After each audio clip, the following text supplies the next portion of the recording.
Devil's Door 2014. Hello everyone and welcome. Our story of this movie begins with a teenage girl named Hannah. Hannah was with her boyfriend, who talked to her about his uncle who is a sorcerer, and that she can play a game with him for less than a minute and win $500, which is a great deal. She asked him if he would accompany her. He told her he would take her, but she would play the game alone, because that's what the rules are. For me, it's suspicious, playing a game for less than a minute and earning $500. But as she loves her lover, she put all her trust in him and went with him to his uncle to play the game. Having joined the uncle, he came in first and started talking to him in a faint voice and said that she knew nothing about the game. Hannah couldn't hear what they said because their voice was low. The place sounded scary, but her lover insisted on her to play, and she would enjoy the game, so she agreed. The sorcerer asked her to put her hand in the box and pick one. Now she has to choose a cup. She made it twice, but the third time the form of the emoji changed, so he told her he had chosen her.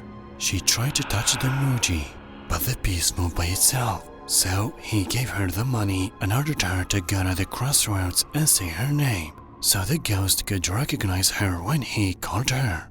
But he said words she couldn't understand. "You're the bridge that crosses the left lane, and one day it will come, and you will be great." But what is it all about? We might know that later. From the very beginning it didn't seem comfortable to her, but only her lover convinced her to do so. Maybe the worst is yet to happen. Nobody knows. She walked to the crossroads and said her name, but she felt someone was following her, but she didn't care. After she came home, she seemed pleased with the money she got. Then she heard a voice saying, "Come to me." But she didn't hide and follow the sound source and couldn't find anything. Then she heard a creaking sound coming from the closet, but once opened it, she found nothing. She stretched out and put on her headphones because there was nothing to worry about. But she noticed that the closet door was opened after she had just closed it. Seemed that things would not bode well. Suddenly, she saw something in the mirror. An invisible devil pulled her, where she felt pressure in her vagina. After that, the invisible thing raised her and hit her against the wall, where she immediately awoke. This girl named Lee is 29 years old, working as a real estate agent. She has a sister named Vera. She comes to see her regularly. She finds with her this young man, whom she believed to be her lover. But Vera doesn't like the idea of going out, getting married and having kids. But maybe there's something hidden fate. When she left her sister's house, she was called and asked to check out a property for sale. She went there. As soon as she entered, the place appeared to have been left for a while. And when she opened the drawer of the closet, she found a pack of $500. This house seems like the one where Hannah lived, but what happened to her? The house looked weird because there were burn marks on the walls, and when she came into the room, she found a mirror covered with a jacket, and once she took it off, she saw a strange person behind her, but he soon disappeared and she found no trace of him. Strange thing is, he looked like Hannah and had the same clothes. Did Hannah become a devil? When talking to the owner of the house, they said that they wanted to sell the house as soon as possible, pretending that they were going through a tough financial situation and that they needed money. But the way this man spoke indicates that he's confused and wants to get rid of the house in any way, shape or form.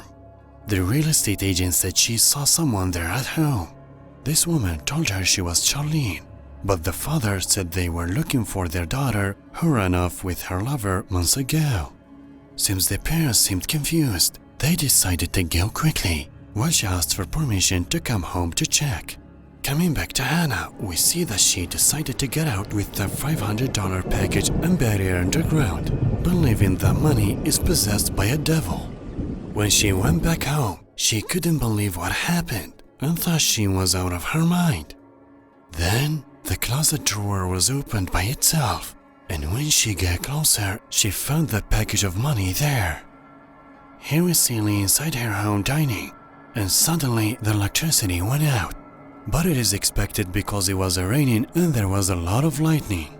Well, the scary part is, the burglar's alarm started ringing, and she lives alone and can't protect herself. She found the door open, but fortunately there isn't anyone here. So, did anyone open the door? She checked the house well, but found nothing.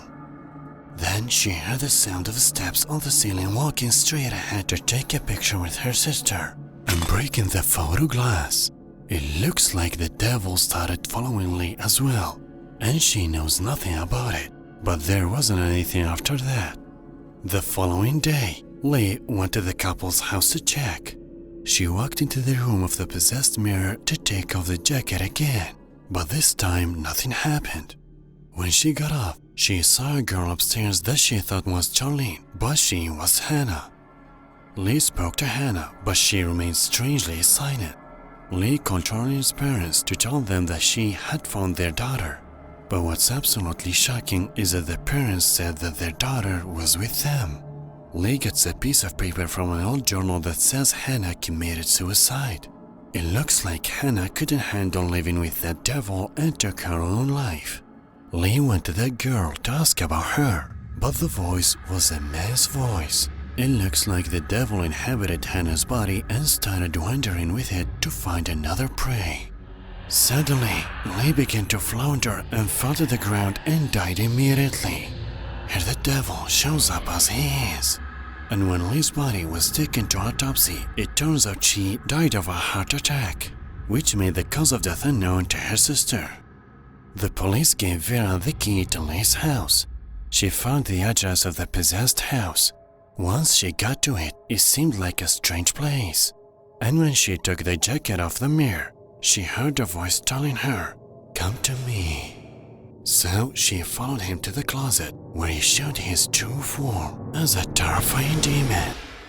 When Vera went to Hannah's friend, she told her everything, in which she told her that Hannah had sold her soul to the devil, and she took her own life because she was pregnant, even though she was a virgin and never had sex with her boyfriend. It seems that the devil had sex with her when she felt something pressing her between her thighs. So she got pregnant from a devil, which led her to commit suicide. She warned Vera to stay out of the case as far as she could, as the devil can go after her and do with her what he did with Hannah, and realizing her worst nightmare, forcing her to have kids. Vera went straight home and began packing to get out of there tomorrow. But the devil appeared in her house during her sleep, where she woke up at the sound of his walk. She began looking for him around the house, and as soon as she wiped the mirror, he struck her to fall to the ground, but he raised her body and threw it against the wall, as he did with Hannah but at the bottom, where she crashed into the glass and fell to the ground. After waking up in the hospital, she looked alright. However, the doctor told her that she had been in a coma for 8 months and that she was pregnant. She couldn't believe it, so the doctors did an ultrasound to look at the tragedy. Is that the head of the fetus looks like the head of the devil, where she asked them to abort immediately. So they decided to do a cesarean section and send the baby to someone for adoption, and she totally refused to see the face of the newborn girl. She went to see her daughter and seemed to her a normal girl, but she still believes she is a devil who entered her body and decided to take revenge on her. However, the girl ran away. Vera pursued her with a dagger, but escaped from her. After having chased her from one place to another, the young girl finally decided to give herself up to Vera to kill her, but she couldn't kill her daughter because of her maternal instincts, and she decided to take her with her to get the family back together.